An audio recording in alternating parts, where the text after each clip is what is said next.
So, when a father speaks, especially this father, the boxing world listens. Chris Eubank Sr., legendary, eccentric, brutally honest, just dropped a message that might change the course of his son's career forever. And it all centers around one question. Should Chris Eubank Jr. face Conor Benn again? Or should he retire? Let's break down what happened, what Senior said, and why this moment could define the future of both fighters. Let's rewind a bit. For over a year, the Eubank Jr. versus Conor Benn fight was talked about more for the drama outside the ring than anything inside it. Weight debates, cancelled bouts, drug test controversies. It was a mess, and no one was louder than Chris Eubank Sr., who begged his son not to take the fight. His concern? The weight cut, the danger, and above all, a father's instinct. But fast forward to April, the fight finally happened. Conor Benn came out blazing, fast hands, aggressive flurries.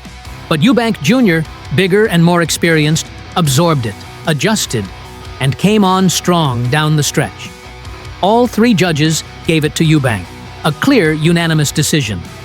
But what the public didn't see?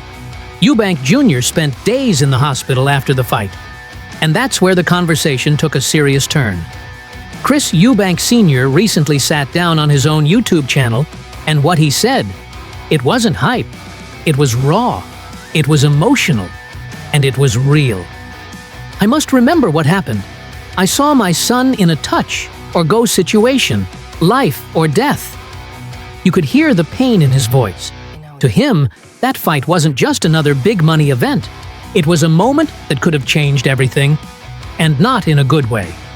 He called his son a warrior, someone who doesn't respect limits, someone who doesn't know when to stop, even when it puts him in danger. And then he said something powerful. It would be an extraordinary gift for him if he's wise enough to make the decision to walk off in the sunset. In other words, retire. Now, but here's the twist. Conor Benn wants the rematch. He needs it. After all the controversy, after the loss, he wants to prove it wasn't a fluke. And Eubank Jr.? He's not saying no. In fact, he's saying let's run it back later this year, which puts everyone, fans, promoters, even family, in a tough spot. Do we get another all-British war? Or does Chris Eubank Jr. ride off, victorious and safe? This isn't just about boxing. It's about legacy. It's about family. It's about a father seeing something his son refuses to admit, that the cost might already be too high. Chris Eubank Jr. is 35. He's taken risks, beat tough opponents, and made serious money. But is there one more fight in him? Or should he take his father's advice and walk away while he still can? Let us know what you think in the comments. Should the rematch happen? Or is it time to say goodbye? Hit that like button, subscribe for more raw boxing stories, and we'll catch you in the next one.